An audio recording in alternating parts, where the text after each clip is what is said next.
Hello students, how are you. आज मैं आपके सामने लेकर आई हूँ शेमुशी कक्षा 10 भाग 2 के पाठ 4 शिशु लालनम का अभ्यास कार्य। तो चलिए हम इसके पहले प्रश्न को देखते हैं। एक पदेन उत्तरम लिखत, एक शब्द में उत्तर लिखिए। पहला प्रश्न है कुश लवौ कम उपसृत्य प्रणमतः। कुश और लव ने किसके पास आकर प्रणाम किया? रामम, राम के पास। तपोवन वासिनः कुशस्य मातरम केन नामना आह्वयन्ति। तपोवन के वासी कुश की माता को किस नाम से पुकारते थे या बुलाते थे? देवी। वयोनुरोधात् कः लालनीयः भवति। बचपन में यानी कि छोटेपन में कौन लाड़ दुलार के योग्य होता है? शिशुजनः, छोटे बच्चे। केन संबंधेन वाल्मीकि लवकुशयोः गुरु, किस संबंध से वाल्मीकि लवकुश के गुरु थे? उपनयनोपदेशेन, उपनयन के उपदेश के कारण, उन्होंने उपनयन का उपदेश दिया था लव और कुश को, इसलिए वो उनके गुरु थे। कुत्र लव कुशयोः पितुः नाम न व्यवह्रियते। कहाँ लव कुश के पिता का नाम व्यवहार में नहीं आता या कहाँ नहीं लिया जाता लव कुश के पिता का नाम? तपोवने, यानी कि तपोवन में। अब देखते हैं प्रश्न 2। अधोलिखित प्रश्नानाम उत्तराणि संस्कृत भाषया लिखत। नीचे लिखे प्रश्नों के उत्तर संस्कृत भाषा में लिखिए। पहला प्रश्न देखते हैं। रामाय कुशलवयोः कंठाश्लेषस्य स्पर्शः कीदृशः आसीत्। राम के लिए लव और कुश का आलिंगन स्पर्श कैसा था? रामाय कुशलवयोः कंठाश्लेषस्य स्पर्शः हृदयग्राही आसीत्। राम के लिए कुश और लव का आलिंगन स्पर्श हृदयग्राही था, मतलब कि दिल को छू लेने वाला था। रामः लवकुशौ कुत्र उपवेशयितुं कथयति। राम ने लव और कुश को कहाँ बैठने के लिए कहा? रामः लवकुशौ स्वांके उपवेशयितुं कथयति। राम ने लव और कुश को अपनी गोदी में बैठने के लिए कहा। बाल भावात् हिमकरः कुत्र विराजते। बचपने के कारण चंद्रमा, हिमकर मतलब चंद्रमा, कहाँ विराजते हैं? बाल भावात् हिमकरः पशुपति मस्तके विराजते। बचपन के कारण, बाल भाव के कारण, लड़कपन के कारण चंद्रमा भगवान शिव के मस्तक पर विराज करते हैं या विराजते हैं। कुशलवयोः वंशस्य कर्ता कः। कुश और लव के वंश के कर्ता कौन है, यानी कि उनके वंशज कौन है? कुशलवयोः वंशस्य कर्ता भगवान सूर्यः अस्ति। कुश और लव के वंश के कर्ता भगवान सूर्य हैं। कुशलवयोः मातरम वाल्मीकि केन नामना आह्वयति। कुशलव की माता को वाल्मीकि किस नाम से बुलाते हैं या पुकारते हैं? कुश और लव की माता को वाल्मीकि वधू इस नाम से बुलाते हैं। ठीक है, आपको समझ में आ गए सारे प्रश्न उत्तर। चलिए नेक्स्ट क्वेश्चन देखेंगे आप। तो स्टूडेंट्स, नेक्स्ट क्वेश्चन है रेखांकितेषु पदेषु विभक्तिम तत्कारणम च उदाहरणानुसारम निर्दिशत। जो रेखांकित पद है उन शब्दों में आपको विभक्ति बतानी है और वो विभक्ति क्यों आई है उसका कारण आपको बताना है। और एक उदाहरण दिया गया है, यहाँ लिखा है ना उदाहरणानुसारम, तो उसके अनुसार हम सभी विभक्तियों के सभी शब्दों की विभक्ति बताएंगे और उनका कारण। तो हमने यहाँ लिख लिया है विभक्ति और तत्कारणम। अब पहला है राजन अलम अति दाक्षिण्येन। तो इसका हम कौन सी विभक्ति है? इसमें अलम के साथ हमेशा तृतीय विभक्ति आती है, तो तृतीय विभक्ति और अलम योगे, अलम के कारण। ठीक है, तृतीय विभक्ति आई है। रामः लवकुशौ आसनार्धम उपवेशयति। यहाँ पे द्वितीय विभक्ति है, उपसर्ग है, विश धातु के योग में द्वितीय विभक्ति आती है। धिक् माम एवं भूतम, तो धिक् योग के साथ हमेशा द्वितीय विभक्ति आती है, तो यहाँ द्वितीय विभक्ति और धिक् योगे। अंक व्यवहितम आध्यास्याताम सिंहासनम, तो यहाँ पे अधि उपसर्ग के साथ आस धातु का योग हुआ है, तो द्वितीय विभक्ति है। अलम अति विस्तरेण, दोबारा से अलम का प्रयोग हुआ है, तो तृतीय विभक्ति और अलम योगे उसका कारण बन गया। रामम उपसृत्य प्रणम्य च, इसमें उपसर्ग है, श्री धातु के योग के साथ द्वितीय विभक्ति आती है, तो इसीलिए ये आ गया। ठीक है, अब आप इन्हें अच्छे से रीड करिए, समझ में आएगा। नेक्स्ट क्वेश्चन देखते हैं, क्वेश्चन नंबर 4। प्रश्न 4 है, यथा निर्देशम उत्तरत, निर्देश के अनुसार उत्तर दीजिए। जानाम्यहं तस्य नामधेयम् अस्मिन् वाक्ये कर्तृपदम किम, इस वाक्य में कर्तृपद कौन सा है, मतलब कि कर्ता पद कौन सा है, अहम, तो यहाँ पर अहम लिखा है, अहम कर्ता पद है।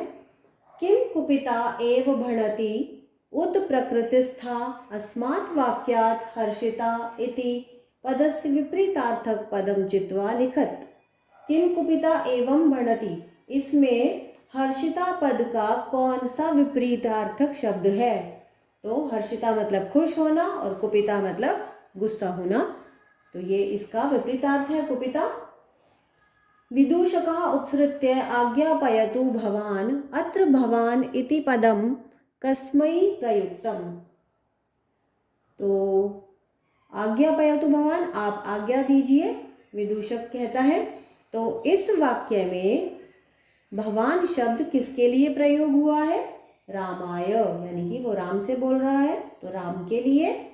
तस्मादंक व्यवहितम अध्यास्यताम सिंहासनम अत्र क्रियापदम किम, इस वाक्य में क्रियापद कौन सा है, अध्यास्यताम क्रियापद है।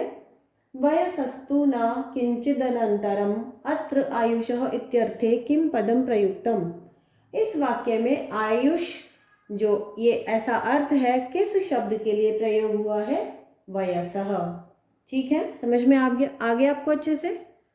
अगर नहीं आया है तो दोबारा सुनिए, बहुत अच्छे से समझ में आ जाएगा। ठीक है, नेक्स्ट क्वेश्चन देखेंगे अभी हम। क्वेश्चन नंबर 5, अधोलिखितानि वाक्यानि कः कम प्रति कथयति, नीचे लिखे वाक्यों को कौन किसके प्रति कहता है, कौन किससे कहता है। ठीक है, सव्यवधानम न चारित्रलोपाय, रामः कुशलवौ, राम कुश और लव से कहते हैं। किम कुपिता एवं भणति उत्प्रकृतिस्था, विदूषकः कुशम, विदूषक कुश से कहते हैं। जानाम्यहं तस्य नामधेयम्, कुशः रामम, कुश राम को कहते हैं। तस्य द्वे नाम्नि, लवः विदूषकम, लव विदूषक से कहते हैं। वयस्य अपूर्वम खलु नामधेयम, रामः विदूषकम, राम विदूषक से कहते हैं।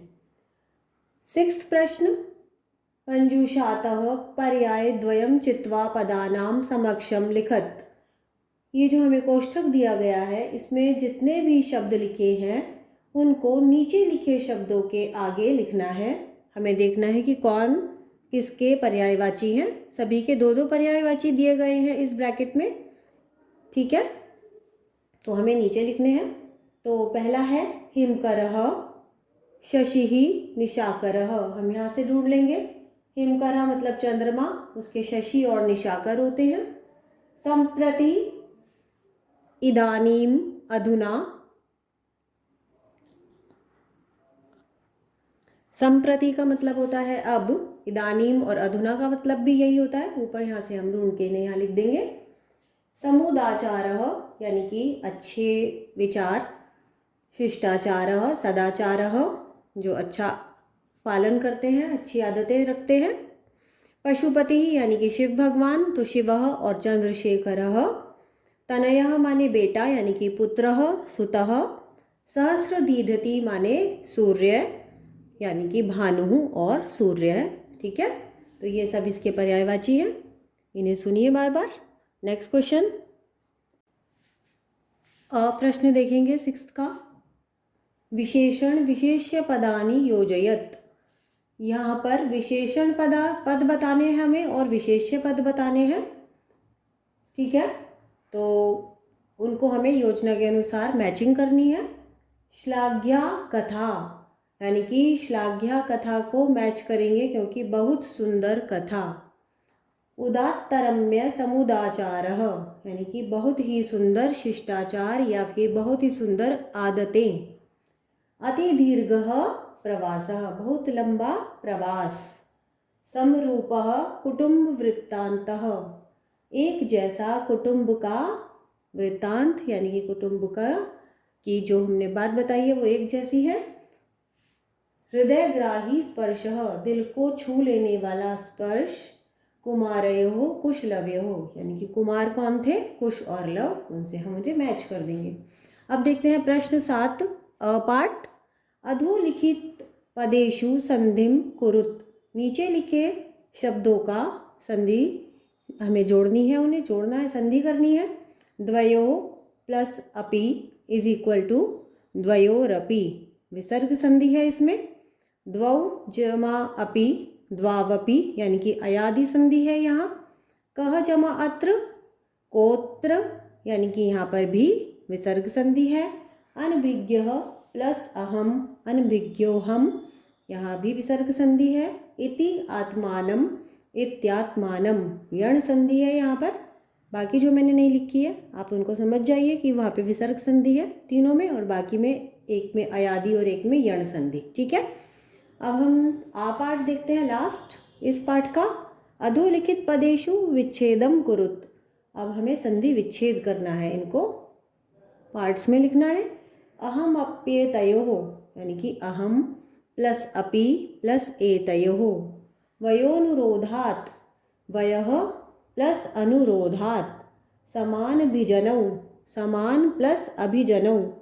खल्वेतत्, खलु जमा एतत्। तो ये पाठ हमारा पूरा हो गया है। ये था हमारा 4th पार्ट जिसका नाम था शिशु लालनम, और यह पाठ हमारे लव और कुश के बारे में है।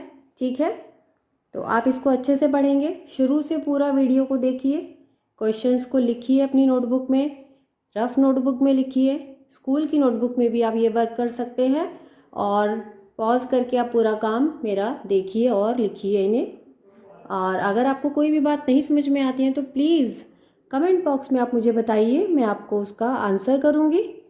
And do subscribe my channel, please share this video with your friends and relatives and like and press the bell icon for more videos. Thank you.